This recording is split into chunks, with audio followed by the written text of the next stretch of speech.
ভারতের গণমাধ্যমের ভূমিকা দুই দেশের সম্পর্ক উন্নয়নে সহায়ক নয় বলে মন্তব্য করেছেন পররাষ্ট্র উপদেষ্টা মোহাম্মদ তৌহিদ হোসেন। বলেন, ভারতের সাথে সম্পর্ক রক্ষায় বাংলাদেশ আগে নিজেদের স্বার্থ দেখবে। অভিযোগ করেন, বিগত সরকার অভ্যন্তরীণ স্বার্থের তুলনায় প্রতিবেশী দেশের স্বার্থ রক্ষায় বেশি ভূমিকা রেখেছে। সমতার ভিত্তিতে সবার আগে সুসম্পর্ক বজায় রাখতে অন্তর্বর্তী সরকার বদ্ধপরিকর বলেও জানান তৌহিদ হোসেন।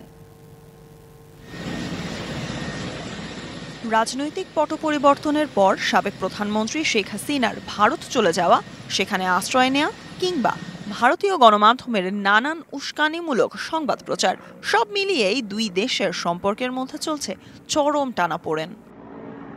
শনিবার সকালে রাজধানীর নর্থ সাউথ বিশ্ববিদ্যালয়ে ভারত বাংলাদেশের সম্পর্ক নিয়ে এক গোলটেবিল বৈঠকে বক্তারা তুলে ধরেন দুই দেশের মধ্যকার সম্পর্কের নানান দিক।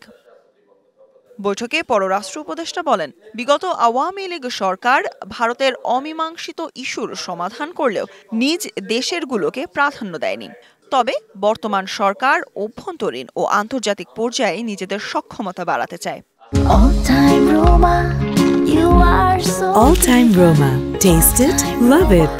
পূর্ববর্তী সরকার ভারতের যেসব কনসার্ন ছিল, যেগুলি তাদের উদ্বেগ ছিল, সেগুলি কিন্তু দূর করার যথাসাধ্য চেষ্টা তারা করেছে। আমাদেরও কিন্তু কিছু কনসার্ন ছিল, আছে।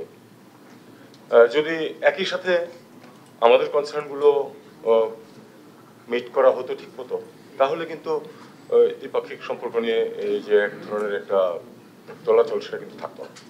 অন্তর্বর্তী সরকার দুই দেশের সম্পর্ক এগিয়ে নিতে কাজ করছে জানিয়ে পররাষ্ট্র উপদেষ্টা বলেন, বাংলাদেশ কারো জন্য আতঙ্কের কারণ হতে চায় না। আমরা আশাবাদী হতে চাইবো যে আমরা একটা ভালো সম্পর্ক প্রতিষ্ঠা করতে পারবো, যাতে করে দুই পক্ষের স্বার্থ সংরক্ষিত হয়। আমার মনে হয় সবচেয়ে গুরুত্বপূর্ণ হলো এই বিষয়টা, যে দুই দেশের মধ্যে সম্পর্ক এমন হবে যেন উভয় দেশেরই স্বার্থ সংরক্ষিত হয়, যেন শুধু সেটা একদিকে না যায়।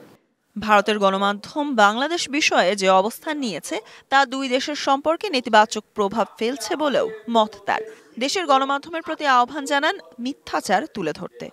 ভারতীয় মিডিয়া যে ভূমিকা নিয়েছে, এটা কোনো অবস্থাতেই দুই দেশের মধ্যে স্বাভাবিক সম্পর্ক প্রতিষ্ঠার জন্য সহায়ক না।